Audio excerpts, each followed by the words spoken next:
सबैलाई जय मसीह। मलाई आशा छ यहाँहरू सन्चै हुनुहुन्छ। आजको हामी खण्ड वचन हेर्न गइराखेका छौँ र मैले अगाडि पनि पोस्ट गरेको थिएँ।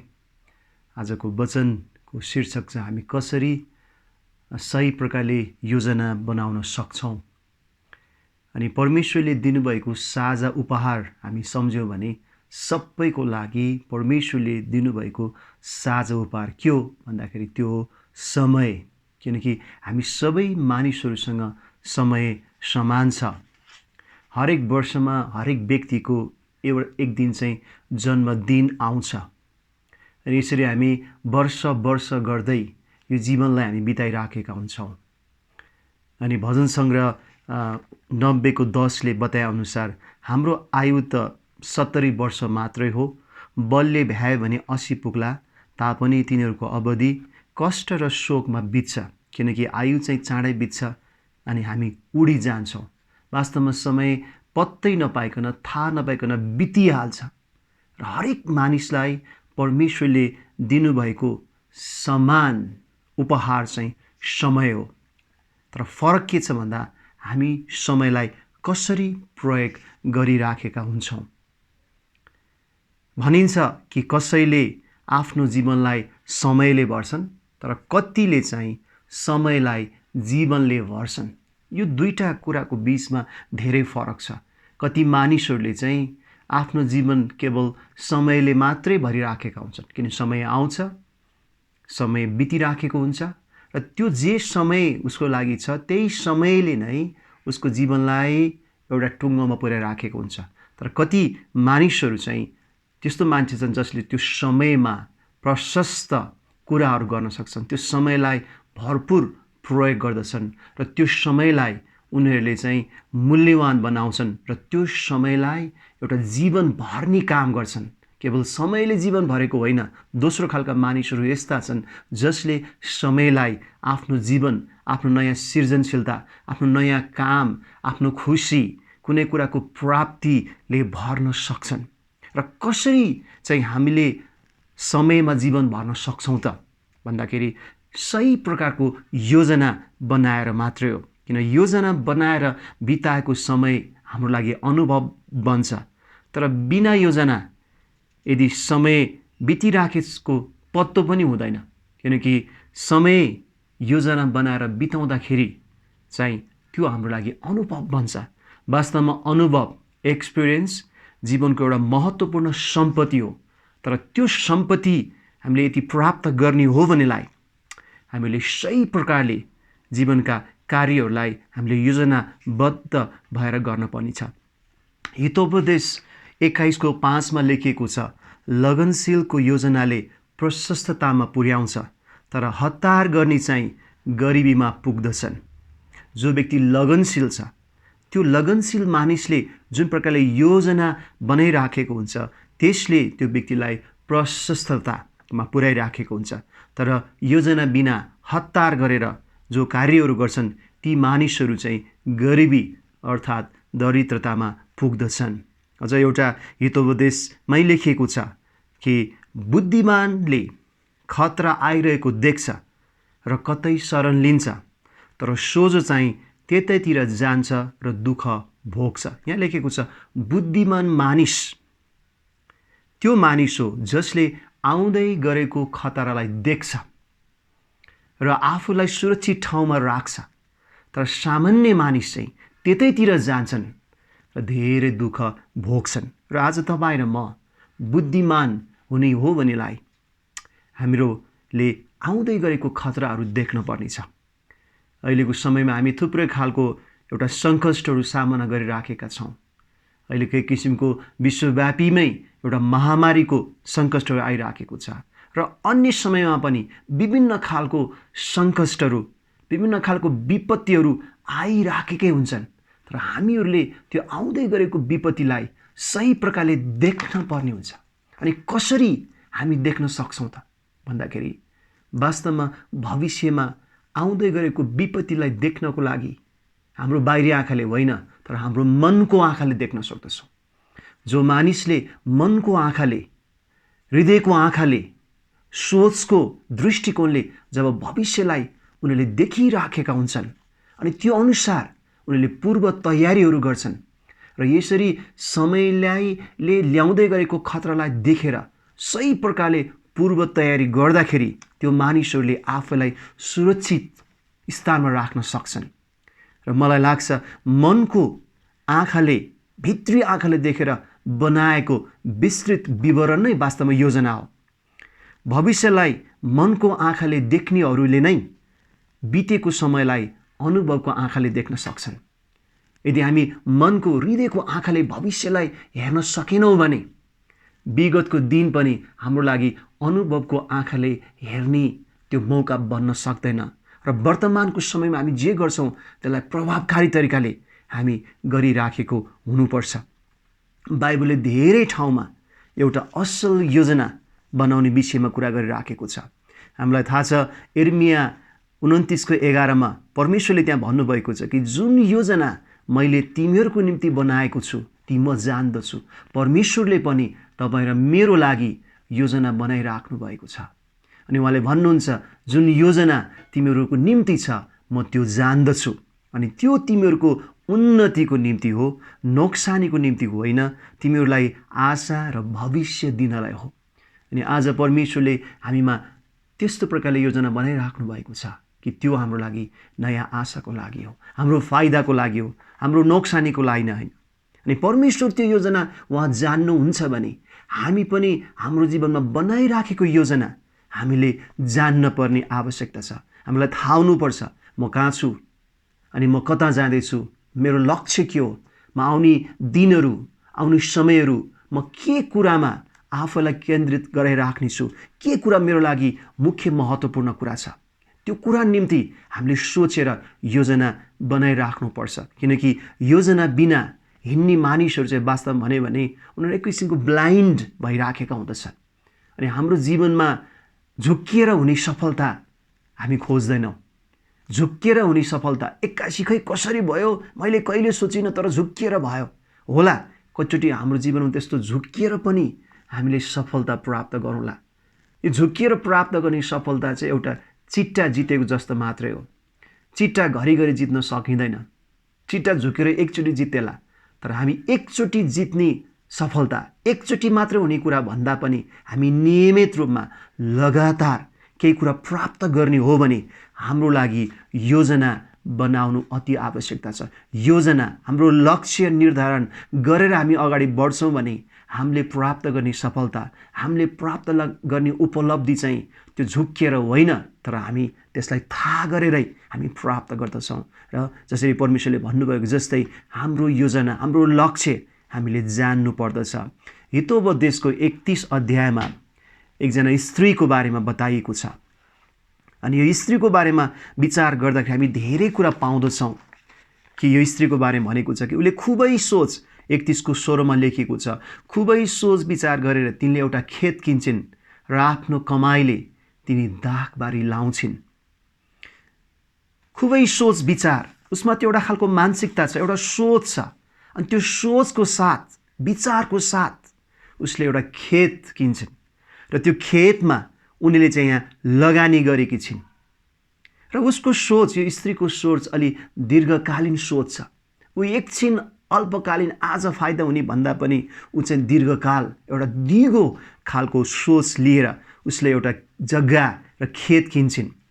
र खेत जब किन्छन् उनले आफ्नो कमाईद्वारा दाखबारी लाउँछिन्, किनकि उसले त्यो खेतको लागि आफ्नो कमाई उसले चाहिँ बचत गरिराखेका छिन्। र जुन बचत उसँग छ त्यो बचतद्वारा आफूले त्यो किनेको खेतमा उनले दाखबारी लाउँछिन्। दाखबारी एउटा फलफुलको बोट, जुन दाखबारी चाहिँ नियमित रूपमा, लगातार रूपमा त्यसले चाहिँ उत्पादन दिइराखेको हुन्छ। र उसले लिँदै गरेको फाइदा, उसले प्राप्त गरेको उत्पादन चाहिँ आज दिनदिनै होइन तर नियमित फाइदा हुने कुरामा उसले चाहिँ लगानी गरेकी छिन्। र स्त्रीको बारेमा हेऱ्यो भने असल सोच विचार भएको, लगानी गर्ने, बचत गर्ने। अनि सँगसँगै यहाँ लेखेको छ हितोपदेश 31:14 व्यापारी जहाजहरूले जस्तै तिनले टाढाबाट भोजन ल्याउँछिन्। धेरै टाढादेखि आफ्नो घरको खाँचो, आफ्नो घरको आवश्यक पर्ने कुराहरू उनले चाहिँ ल्याउँछिन्। उनी अल्छी गर्दिनन्। कतिचोटि नजिकमा प्राप्त हुने कुराहरू त्यति महत्त्व गुणस्तरको नहुन सक्छ।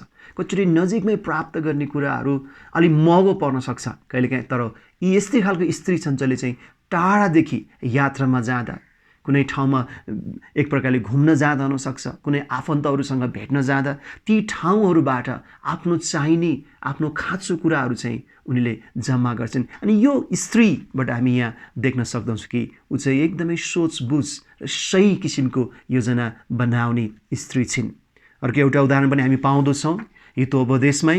अनि यो उदाहरण चाहिँ एउटा कमिलासँग दाँजिएको छ।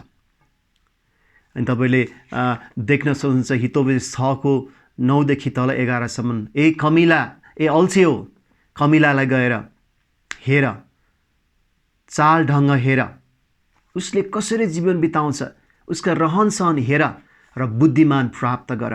र यहाँ लेखेको छ कि त्यो कमिलाको कुनै अगुवा हुँदैन, कुनै हाकिम पनि हुँदैन र उसको शासक पनि हुँदैन। यो आजको बडो आवश्यकता कुरा हो। कोही पनि व्यक्तिले जब केही गर्छ भने स्वेच्छाले, हृदयबाटै त्यो कुराको महत्त्व ठानेर गर्नुपर्ने।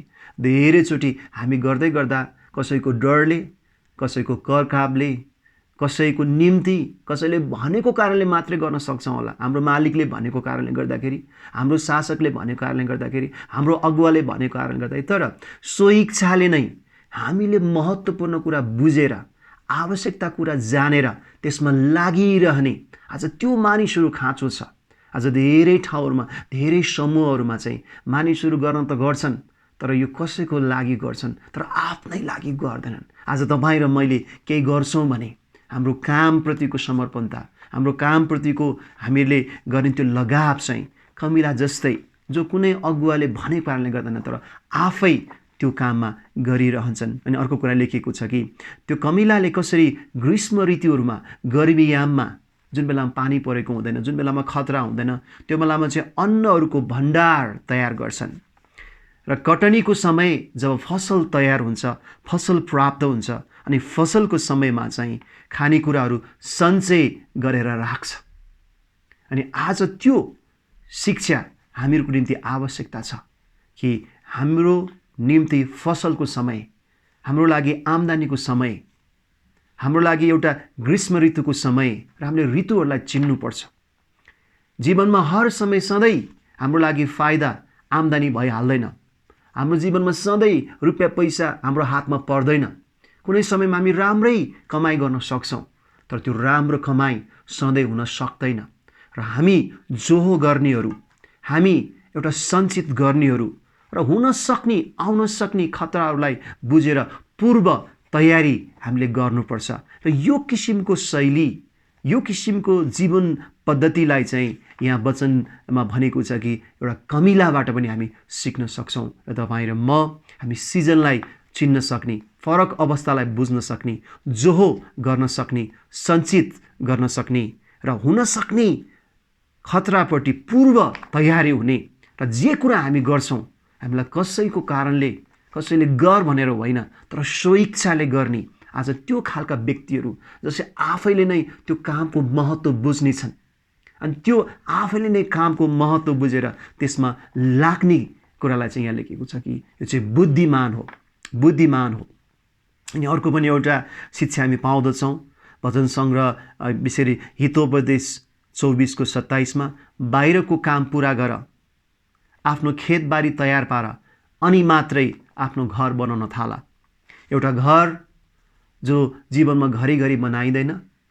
घर जीवनमा एकचोटि एउटा परिवारले बनाउन सक्छ। अनि घरको योजना, घर मुख्य बनाउँदै गर्दाखेरि अन्य कुराहरू, सामग्रीको जोरजामहरू, त्यसको लागि पूर्व तयारी हो, खेतको कामहरू सक, अन्य बाहिरी कामहरू सक, अनि मात्रै तिमीले एउटा घरको योजना बनाऊ। अझ लेखेको छ, येशू प्रभुले भन्नुभएको छ लुका 14:28 तिमीहरूमध्ये कसैले एउटा धरहरा बनाउने इच्छा गर्छ भने त्यो धरहरा बनाई सिद्ध्याउने खर्च आफूसित छ कि छैन भने के त्यसले पहिले नै बसेर हिसाब लाउँदैन र?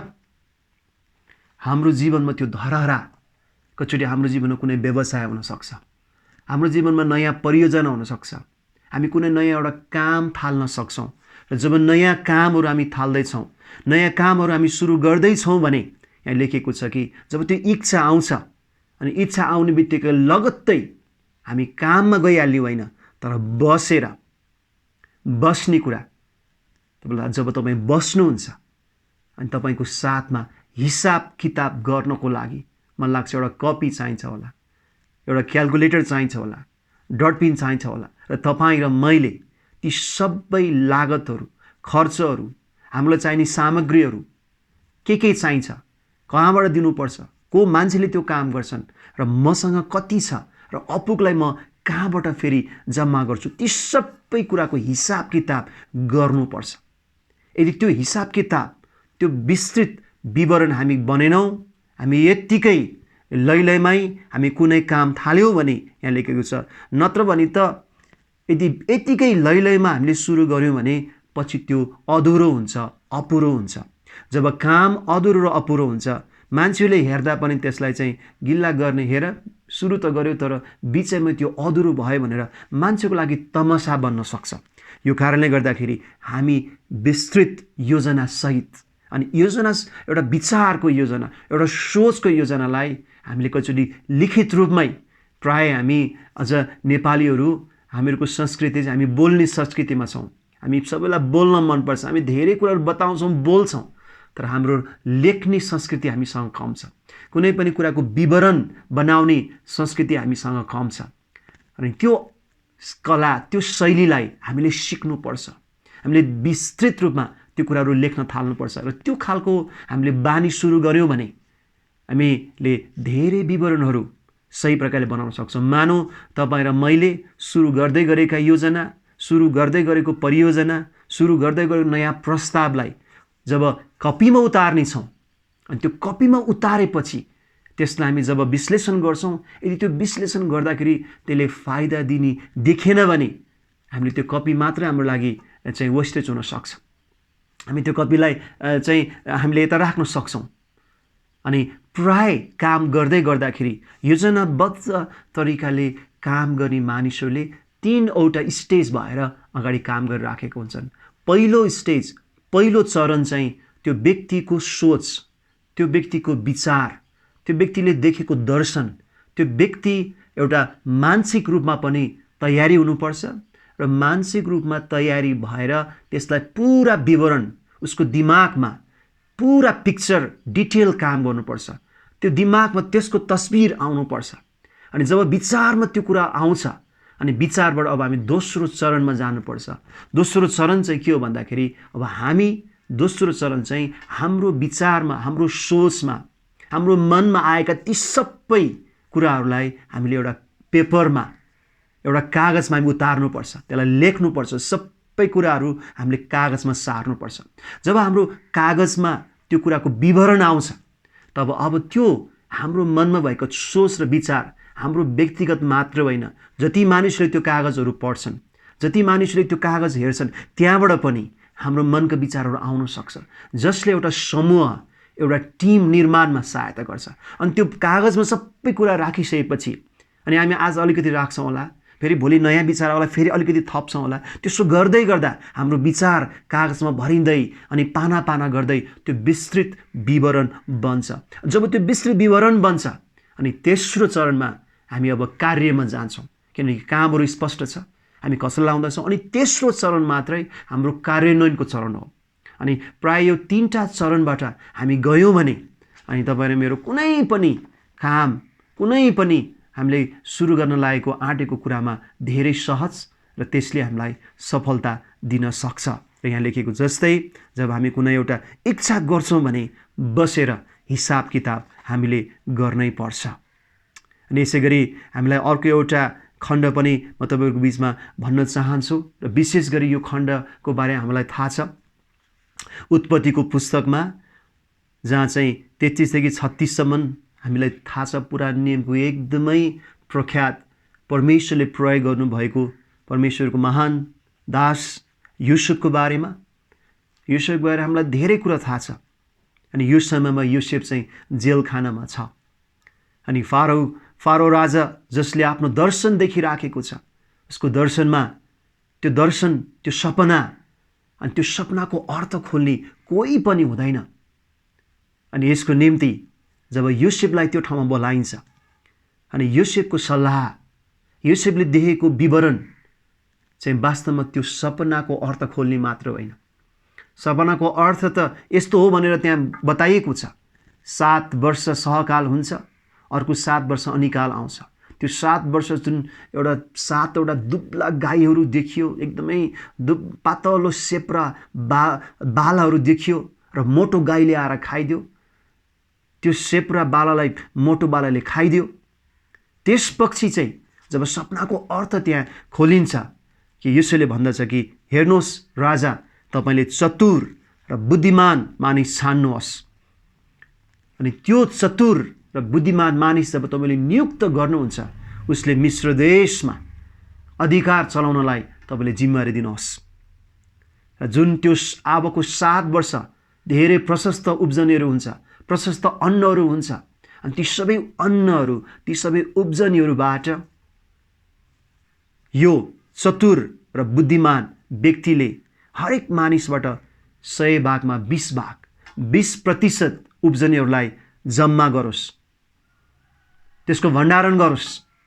अनि यो भण्डारण गर्ने काम हाम्रो देशको राजधानी मात्र होइन, हरेक सहरमा पनि उसले अरू कारिन्दाहरू नियुक्त गरोस्। अनि त्यो कारिन्दाहरूले प्रशस्त त्यहाँ वेयर हाउसहरू बनाउन् र आउँदो 7 वर्षसम्म भएका प्रशस्त उब्जनीहरूबाट, प्रशस्त आम्दानीहरूबाट बचत गरून्, सञ्चित गरून्। अनि जब 7 वर्ष सकिन्छ, जब सहकालको समय सकिन्छ अनि अनिकालको समय आउँछ, अभावको समय आउँछ, विपत्तिको समय आउँछ, अनि त्यो बेलामा त्यो जम्मा गरेका, कलेक्सन गरेकोबाट मानिसहरूलाई बेच्न थालौँ। र वास्तवमा युसुफले राजालाई दिएको एउटा ज्ञान, राजाले दिएको उसको सल्लाह चाहिँ विशेष योजना सहितको विवरण छ। र त्यो योजना चाहिँ केही समयको होइन, 14 वर्षको योजना छ। 14 वर्षको लागि युसुफले योजनाको विवरण राजालाई दिएको छ। आज हाम्रो अगाडि पनि क्राइसिस छ, हाम्रो अगाडि पनि अभावहरू छ। करिब 5 महिना अगाडि एक्कासी यो ग्लोबल पेन्डेमिक कोभिडले गर्दाखेरि लकडाउन भयो। अनि कति मानिसहरूलाई केही महिनामा धेरै गाह्रो भयो, केही महिनामा पनि, किनभने जगेडा हामीसँग थिएन, हामीसँग बचत थिएन, हामीसँग कतिचोटि पैसा पनि हामीसँग फाइनेन्समा राखिराखेको अवस्थामा फाइनेन्सबाट पैसा निकाल्न पनि छैन, किन फाइनेन्स नै बन्द छ। अनि एक किसिमको हामीलाई गाह्रो अवस्था थियो। अनि केही महिनामै धेरै मानिसहरूलाई एउटा किसिमको भोकमरी अवस्था भयो। कति मानिसहरू यो घटनाले गर्दाखेरि चिन्तित र डिप्रेसन भएर आफैलाई एउटा हानि गर्नेसम्मको निर्णय लिन सके। अनि आज हामीले बुझ्नुपर्छ कि परमेश्वरको दासले 14 महिना मात्रै होइन, 14 दिन मात्र होइन, 14 वर्षको लागि योजना बनाउनु भएको छ। हामी सोचौँ अझै हामी पनि अहिलेको जुन समयमा छौँ, अहिलेको हाम्रो क्राइसिसहरू सकिसकेको छैन, धेरै कुराहरूको जोहो गर्नुपर्छ। हामी धेरैजना बिजनेस गर्नेहरू छौँ, अनि तपाईँहरू मेरो बिजनेस अहिले धेरै ठुलो नोक्सानमा छ, हाम्रो अभाव घटीहरूमा छ। तपाईँहरू मसँग अहिले तरल चालु पैसा छैन, अभाव छ। तर यो घटनाबाट हामीले आफूलाई एउटा नयाँ सोच हामीले बनाउनै पर्छ, ताकि आउने दिनहरूमा, आउने समयहरूमा हामी कसरी पूर्व तयारी हुन सक्छौँ, कसरी हामी चालु पुँजीहरू जगेडा गर्न सक्छौँ, कसरी हामी बचतहरू गर्न सक्छौँ, अनि कस्तो गर्दाखेरि चाहिँ हामी आउँदै गरेका ती विपत्तिहरूको सामना गर्न सक्छौँ। र त्यसको लागि हामीले सही समयमा सही योजना बनाएर हामी अगाडि बढ्नुपर्छ। र तपाईँ र मैले यदि यसरी योजना बनायौँ भने हामीले हरेक किसिमको समयहरूलाई सही प्रकारले सामना गर्न सक्छौँ। र आज मैले तपाईँको बिचमा कुराकानी गरेँ कि हाम्रो लागि योजना महत्त्वपूर्ण छ। योजना बनाउँदाखेरि हामीले बनाएको योजना अनुसारै सबै कुरा हुन्छ भन्ने छैन। तर यदि हामीले योजना बनाएका छौँ भने त्यसरी नहुँदा पनि किन भएन, के कारणले भएन, के कारणले गर्दाखेरि त्यो योजनामा पुरा हुन रोकियो, ती सबै कुराहरूको ज्ञान हामीलाई हुन्छ। अनि त्यस्तो प्रकारले हाम्रो विचारलाई जब हामी खेलाउन थाल्छौँ, त्यसले हामीलाई अनुभवी बनाउँछ। तर अनुभव तपाईँहरू मेरो लागि महत्त्वपूर्ण सम्पत्ति हो।